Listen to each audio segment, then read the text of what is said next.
Covid എല്ലാവരെയും വീട്ടിലിരുത്തി ബോറടിപ്പിച്ചപ്പോൾ മലപ്പുറം സ്വദേശി നിമിഷ Ashok photoshoot ചെയ്യാൻ തീരുമാനിക്കുകയായിരുന്നു. എന്നാൽ ആ ഫോട്ടോഷൂട്ട് വൈറലാകുമെന്ന് നിമിഷ ചിന്തിച്ചില്ല. ഫോട്ടോസ് വൈറലായതോടെ നിമിഷ മലയാള സിനിമയുടെ ഭാഗമായിരിക്കുകയാണ്. പൃഥ്വിരാജിന്റെ പുതിയ ചിത്രമായ ജനഗണമനയിലൂടെയാണ് നിമിഷ വെള്ളിത്തിരയിലെത്തുന്നത്. കോവിഡ് കാലത്തെ ബോറടിയിൽ നിന്ന് പുറത്തിറങ്ങാനാണ് നടിയും സുഹൃത്തുമായ അന്നാർക്കലി മരിക്കാർ വഫാറ സെലിബ്രിറ്റി പേജിന്റെ അൺകുക്കഡ് എന്ന ഫോട്ടോഷൂട്ടിലേക്ക് നിർദ്ദേശിച്ചത്. ഒരു സ്ത്രീയുടെ ശരീരത്തിന്റെ സ്വാതന്ത്ര്യത്തിൽ ഊന്നുന്നതായിരുന്നു ഫോട്ടോഷൂട്ടിന്റെ വിഷയം. അതിനാൽ ഷൂട്ടിലെ വേഷം നിമിഷയ്ക്ക് നേരെ സദാചാരവാദികളുടെ ആക്രമണത്തിന് ഇരയാക്കുകയുണ്ടായി. എന്നാൽ ഫോട്ടോ വൈറലായതിന് പിന്നാലെയാണ് നിമിഷയ്ക്ക് സിനിമയിലേക്കുള്ള അവസരം ലഭിക്കുകയായിരുന്നു. നിമിഷ അയച്ചു കൊടുത്ത ഒരു വീഡിയോ അണിയറ പ്രവർത്തകർക്ക് ഇഷ്ടമാവുകയും പൃഥ്വിരാജിന്റെ പുതിയ സിനിമയിൽ അഭിനയിക്കാൻ അവസരം ലഭിക്കുകയും ചെയ്തു.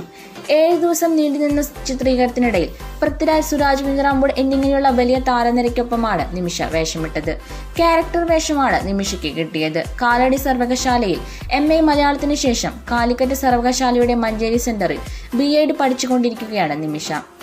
നിമിഷയുടെ പുതിയ ഫോട്ടോഷൂട്ട് ചിത്രങ്ങളാണ് ഇപ്പോൾ സോഷ്യൽ മീഡിയയിൽ വൈറലായിക്കൊണ്ടിരിക്കുന്നത്.